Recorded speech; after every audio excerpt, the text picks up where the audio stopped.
2.4 Adaptations of the body to exercise.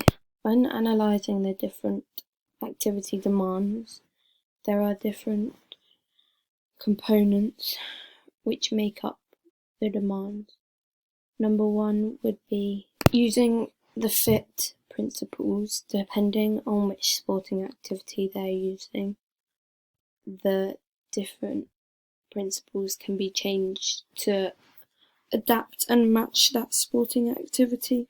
For example, if a marathon runner is training, they're going to want to train more frequently because their muscles haven't been under so much stress, so they physically can. They're going to want to train less intensely. They're going to train for a longer time, and the type of exercise of training they do is going to be different to, for example, a 100-meter sprinter, because they're training for long distance aerobic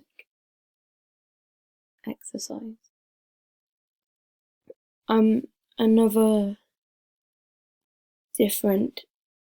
Another component under analysing different activity demands would be energy systems. You use different energy systems for the different type of activity you're doing.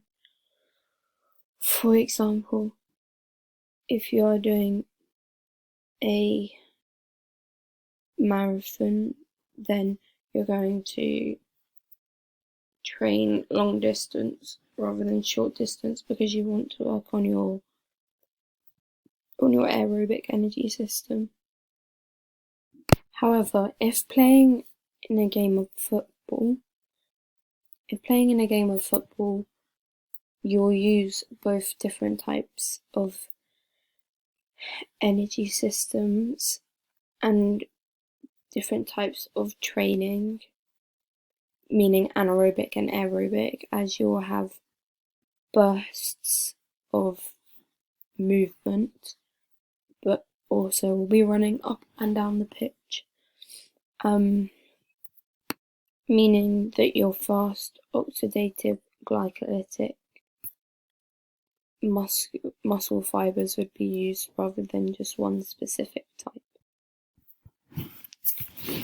So the two sections are aerobic and anaerobic training. Different sporting activities will use different types of training.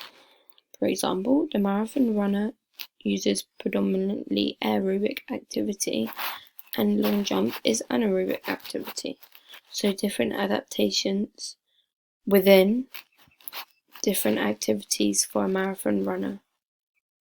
Their type of training would be high duration and low intensity, due to the fact that they are working at steady state exercise using the aerobic energy system.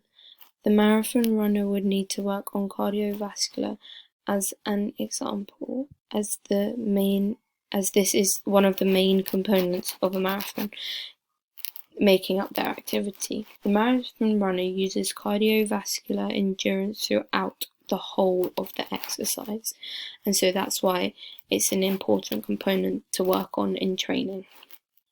The training method that would be required to help build cardiovascular endurance would be continuous training.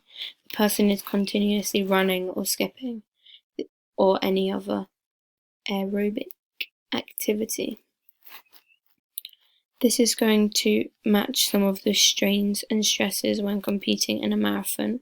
It also helps to build cardiovascular endurance as your body is adapting to long-term length of a marathon, and so will become